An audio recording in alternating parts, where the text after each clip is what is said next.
Bonjour à tous. Alors aujourd'hui nous sommes le week-end pascal 2020.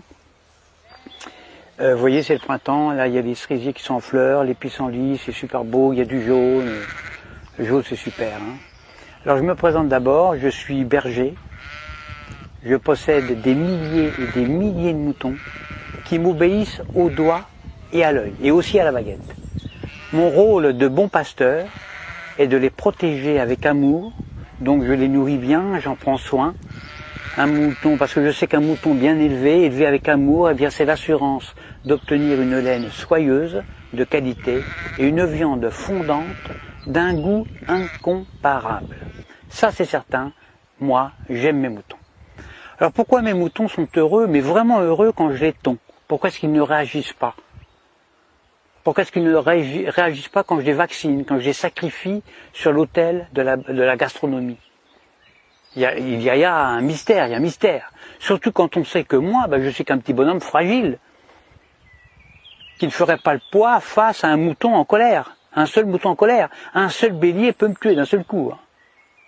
Eh bien, le secret, le voici. Pour qu'un troupeau de milliers de moutons soit docile, soumis, obéissant, eh bien il suffit de jouer soit sur la peur, soit sur leurs besoins de sécurité. Exemple. Quand j'ai besoin de les tondre, ou de les vacciner, ou de les confiner, ou même de les mener à l'abattoir, eh bien je leur crie « Attention, il y a un loup ! Il y a un gros loup !» Donc là, je joue sur la peur. « Courez vite dans la bergerie, allez vite, vite, vite, réfugiez-vous là-bas. » Besoin de sécurité. Et là, dans une psychose collective, où ils se piétinent les uns les autres, ils se carapatent tous dans la bergerie, sans même réfléchir, parce qu'ils sont heureux de se retrouver en sécurité, confinés dans la bergerie, loin des dents du loup. La peur court-circuite la réflexion. Elle fait exploser leurs neurones. Alors déjà, qu'un mouton, il n'y en a pas beaucoup.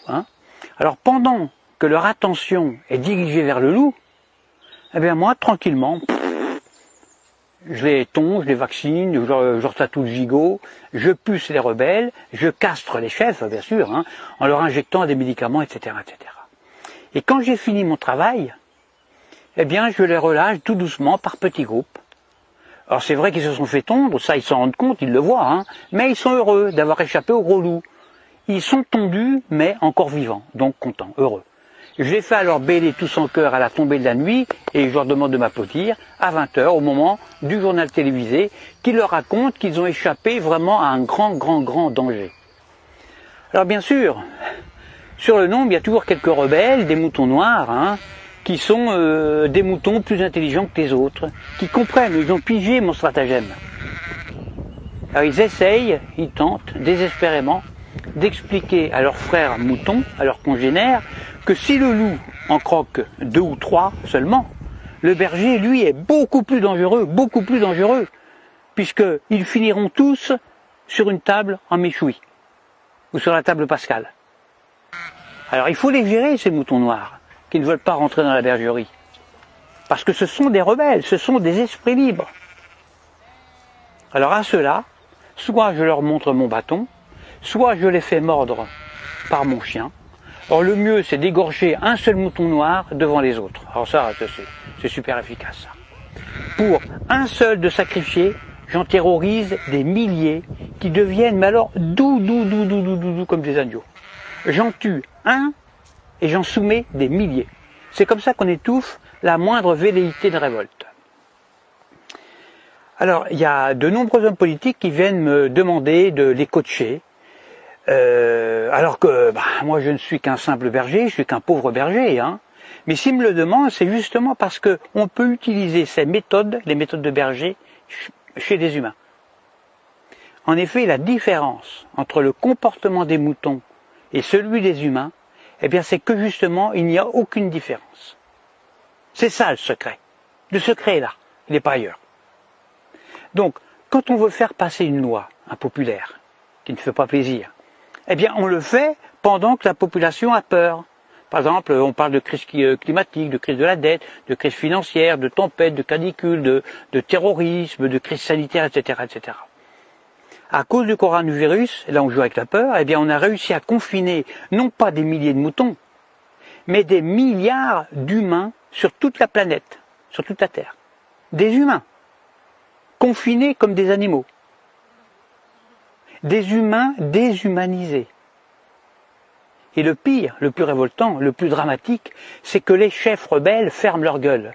Les grands chefs, ils acceptent aussi leur confinement. Alors la seule solution pour s'évader de ce piège machiavélique serait un réveil collectif. Alors moi personnellement, je ne perds plus mon temps à essayer d'éclairer les blaireaux. Ça sert à rien, ça ne sert strictement à rien. Parce que quand j'explique la stratégie dont sont victimes les moutons, soit le mouton est déjà éveillé, alors dans ce cas-là, toutes mes explications sont vraiment inutiles, ou alors je tombe sur un mouton con. Et si c'est un mouton con, il ne comprendra rien à ce que je lui raconte. Parce que justement, c'est un mouton con. Alors il faut faire attention parce que le mouton con, lui, il n'est pas fautif. Il est con, c'est tout, c'est pas sa faute. Alors à bientôt pour une prochaine vidéo. Pensez à vous abonner, à diffuser la vidéo parce que je me présente aux prochaines élections présidentielles et puis j'ai besoin de beaucoup d'électeurs. Et je dis, vive moi, votre futur président dictateur. Faites le bon choix, votez pour moi. À bientôt.